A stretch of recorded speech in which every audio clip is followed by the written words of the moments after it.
Can you just tell me the basics, like... My name? Can you explain your identity to me? Dominican writer, journalist, dancer, curator. Tú fuiste madre y amiga, apasionada, frontal, dramática, generosa, alegre e inquieta, inteligentísima, hacedora y no postergabas, persistente, controversial e inquisidora. Luminous, energetic, cosmopolitan, generous, dynamic, honest, committed, vibrant. Un ser humano excepcional, una mujer con una gran energía vital, con unas grandes ansias de liberación que la acompañaron en todas las empresas que asumió y nutrieron a todas las personas que la acompañaron. Perdimos una gran mujer, perdimos un motor que podría provocar algunos cambios en esta sociedad. My name is Alanna Lockward, and I was born in the Dominican Republic. I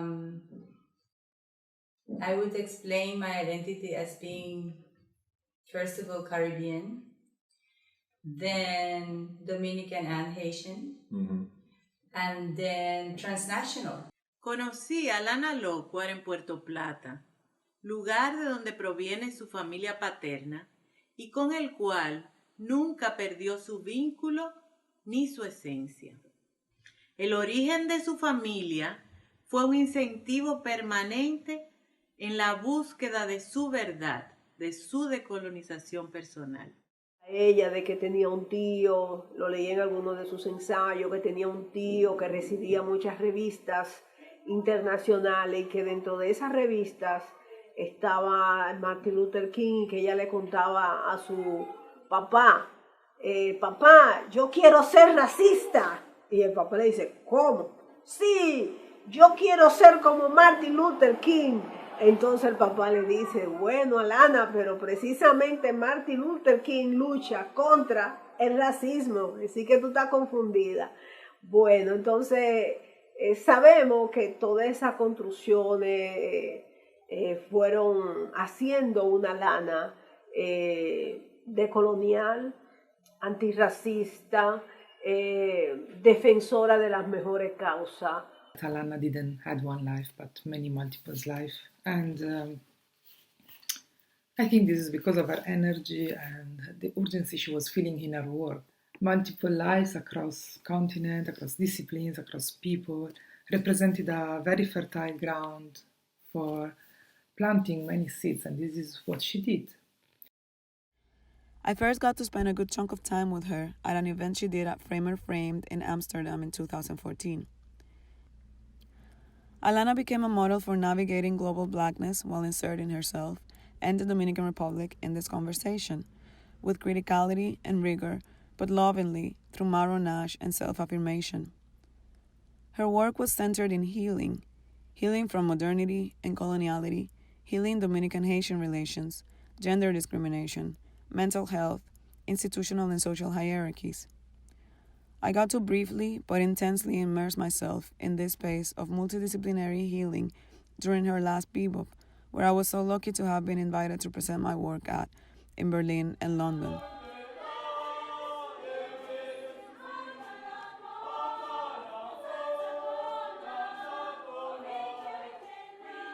Iglesia Metodista Episcopal Africana Metodista Episcopal, que por eso son las siglas AME, porque en inglés, ante todo era en inglés, AME, A.M.E. My name is John Thomas III.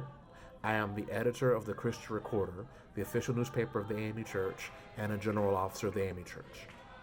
I came to know Alanna Lockward during her work on her dissertation, and I helped her to establish context throughout the denomination, as well as look for archival resources. I enjoyed our conversations and appreciated her attention and respect to the denomination. She shared her findings with us and helped us to understand some things about our impact across the diaspora.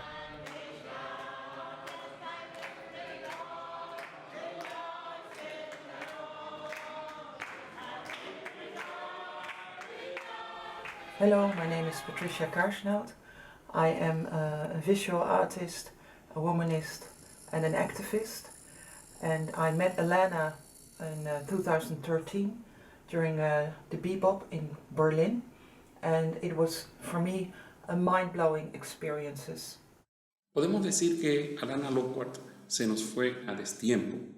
Una mujer madura, no era una niña, pero tenía un espíritu juvenil impresionante y tenía muchos proyectos en mente.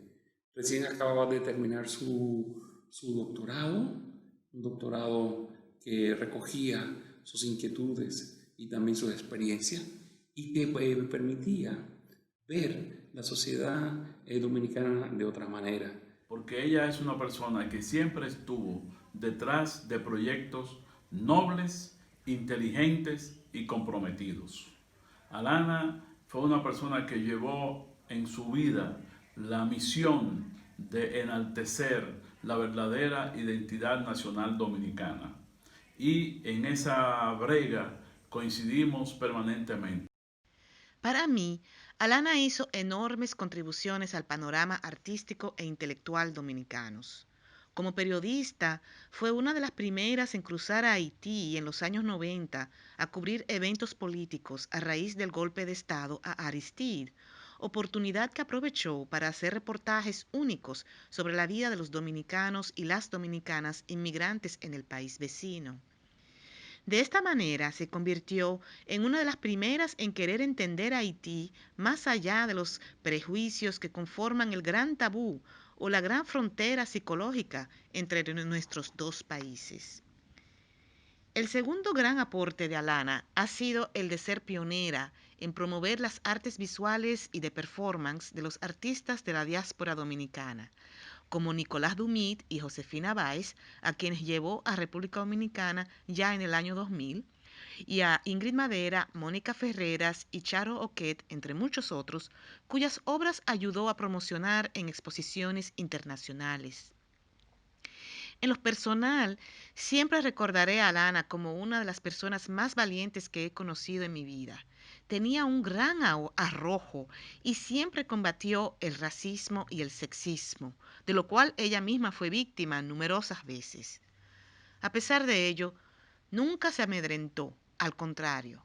El rechazo lo que hacía era darle más ímpetu todavía para seguir sus cosas, crear nuevos proyectos, invitar a otros, darles a otros la oportunidad extraordinaria de colaborar en proyectos que eran más grandes que ella misma o que cada uno de nosotros.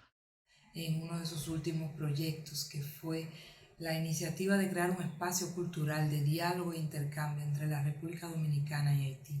Alanna entendía que esto era un aspecto vital y necesario. Disciplinada, de convicciones muy firmes. Su compromiso en la lucha contra el racismo y el antihaitianismo fueron una prueba de ello. Participó activa y militantemente con la pasión que la caracterizaba en la lucha del pueblo dominicano por el fin de la impunidad y la corrupción. En nuestro país no me cansaré de admirarla.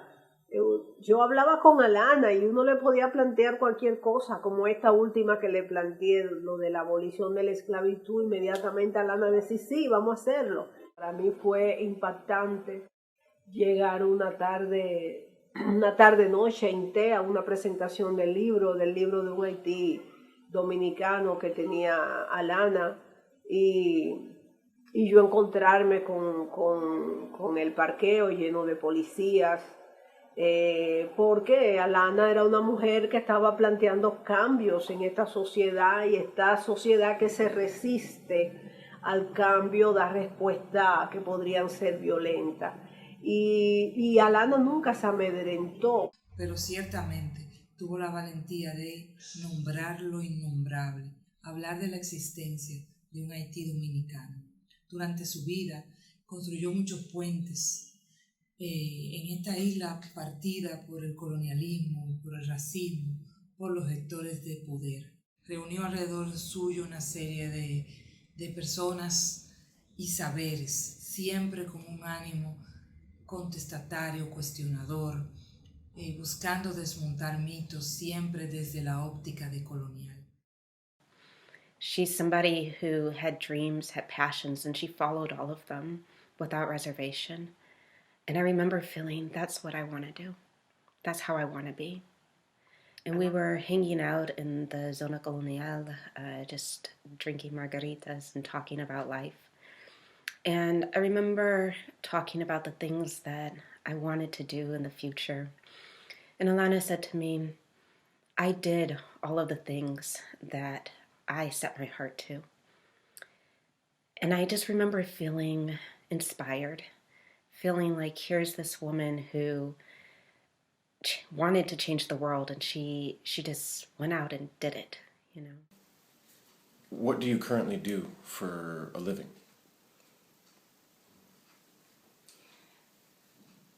I write a lot. I read a lot, and I engage in dialogues with artists and academics and activists that are engaged in diaspora studies, Black diaspora studies, in decolonial studies. En la danza, en el periodismo, la investigación sobre la descolonización y la curaduría. Fuiste también gestora cultural, escritora, hiciste cine, en fin, que hiciste tu mundo de muchos mundos. If there's something that sums up her legacy for me, it would have to be Bebop, the series Black Europe Body Politics that she started in 2012 in Berlin, that then went on to Copenhagen and London. And I think what meant most both to me and to many of the artists and activists and academics that she managed to gather for that meeting and all the following ones was that she was not taking baby steps towards the hostile context that is the political and academic context of Germany for Black Europeans. But instead of taking baby steps, she chose to short-circuit it. She would address issues up front. She just did the impossible, the unthinkable. She was the unthinkable academic. Are we still tackling the debate? That's the question. Are we still tackling the debate in terms of conquerors and the conquered? End of quote. Indeed, we are. In fact, that is exactly what decolonial diasporic aesthetics is about, demanding epistemic accountability and retribution from the perpetrators and curate administrators of modernity's art plantations, while at the same time celebrating ourselves in our mutual recognitions. We are here because we have always been here. And the impact of Bebop as a platform where art theory and activism come together to discuss decoloniality, racism, colonial power, Afro-European identities. The impact of Bebop has been central in the development of the discourse in Berlin and Europe, but it goes much beyond that. Its strength is expressed every day by the extremely valuable encounters that her curatorial vision enabled. Her legacy will be carried on by the many people who had the honor to be part of what, in her definition, was experiencing art as a labor of love. For the first time in my life, all the pieces of the puzzle fell together, and suddenly I had theory for my visual work as an artist. Elena also encouraged me to do performances, and one of the performances I developed was Stitches of Power, Stitches of Sorrow, and I'm very, very much grateful for all the work she has done for me. She was there. She was there for La Papa Mobile when I first thought about it. At first, we met through email. Lots of questions, lots of why, when, how, at what time, and lots of responses for her. Timely responses. I would ask, she would respond. 1 gram of patience, she said to me. 1 gram. Just wait. Things will happen. And they did. And she was there. She was there to listen. She was there to solve things. She was there to support. She was there to enjoy what was happening. She was there. And I appreciate that. And she was there when I thought about embodying the infant of Prague. She was there. And she was at home. And I was no longer there because I was no longer myself. But she was there, and she was herself. She was there for me, and she was there for many of us. She was always there when she said she would. And now where is she? She's here. She's not there. She's here. She's here in my memories. She's here in my heart. She's here in the work that I continue to do. Thank you, Alanna. Thank you for being there when you needed to be there, and thank you for being here. Alanna Lockward, una amistad de casi 30 años, con altas y bajas, muchas memorias, muchos recuerdos, muchas anécdotas. La recuerdo contentísima de su doctorado. Hacíamos tours de galerías por la noche, visitando exposiciones y eso, nos divertíamos muchísimo ahí. La voy a extrañar mucho, lamento mucho no haber podido estar en ese hospital cuando ella me llamó porque estaba fuera de la ciudad, pero no me imaginaba jamás que en 3 días se me iba a ir. Espero que estés bien, que estés en paz.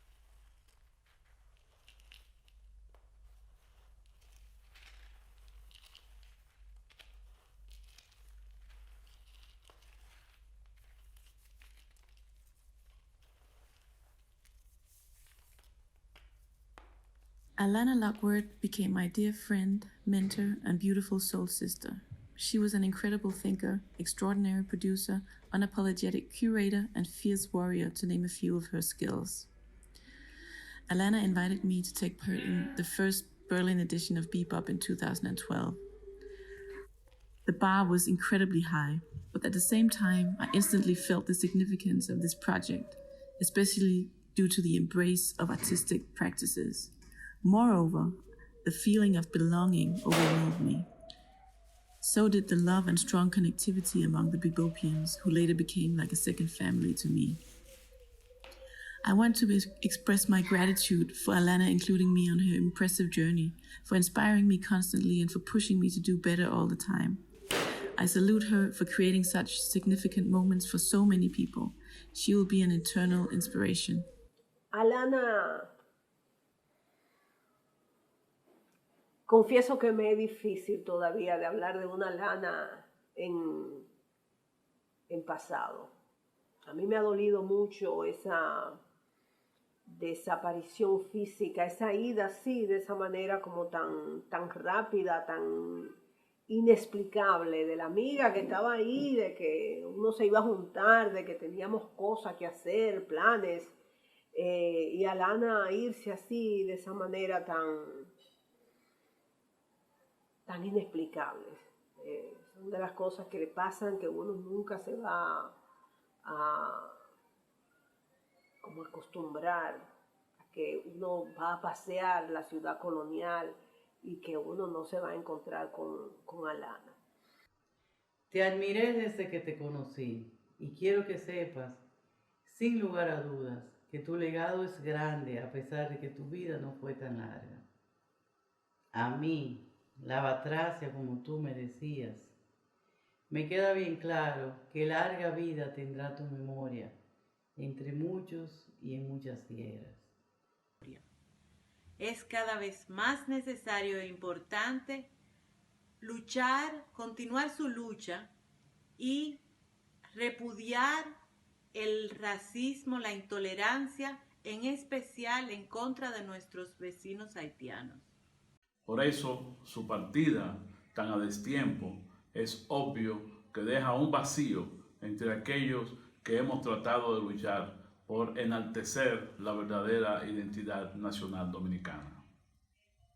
Su constante activismo, su coherencia y su proyecto de vida son una fuente de inspiración para todos los que tuvimos la oportunidad de compartir con ella.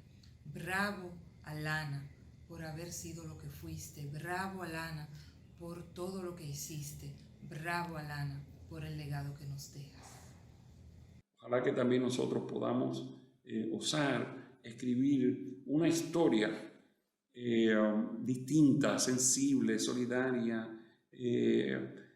reacia y resistente a cualquier signo de esclavitud. Y en lo que a mí respecta personalmente, pues que acepto como desafío el poder hacer una memoria distinta de un cristianismo liberador. That Alanna wasn't just a colleague or somebody who participated or who interacted intellectually, but also was like family. She was more than a colleague, more than a friend. She was my sister in many ways. And so I will always miss her. I'll miss you, Alanna. I remember clearly the last time we saw each other in London. She told me with the concern of a mother, you're sure you know how to get to the airport? Please send me WhatsApp from the boarding gate so I can be calmer.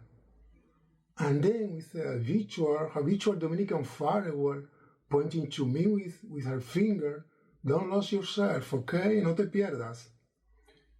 For me, it was an honor to share time and projects with her. There are places, photos, and friends that when I come back again to see and share, in those moments I will be experiencing the sensation of being with her again. Yo amo a Alanna y haré todo lo posible también para que Alanna se mantenga viva. I am very sad that Alanna is physically no longer amidst us. I made this shrine for her and I think of her every day, and she is protected by San Martin de Porros. And here I have a beautiful woven piece. It's woven for the ancestors by an Aboriginal artist. And this is her favorite ballet slipper, which she lost when she stayed at my place. And here is Martin Luther King. I am so sad that she's no longer amongst us. And it's not only a personal loss, but I also feel it as a loss for the whole world, because right now the world cannot afford to lose such an amazing person as Alanna Lockward. Carísima Alanna, me quedo con la satisfacción de saber que estás con Kuayin, la Madre Divina, fundida en su amor. Thank you very much.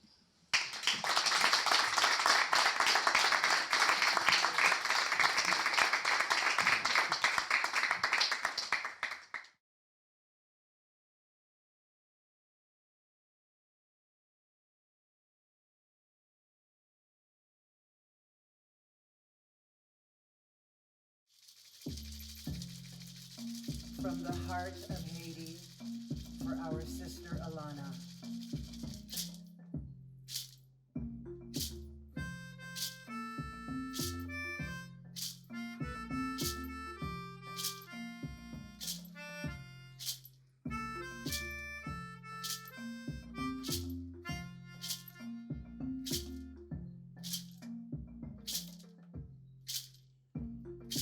Wangolo, wale, kilewa bini we moko.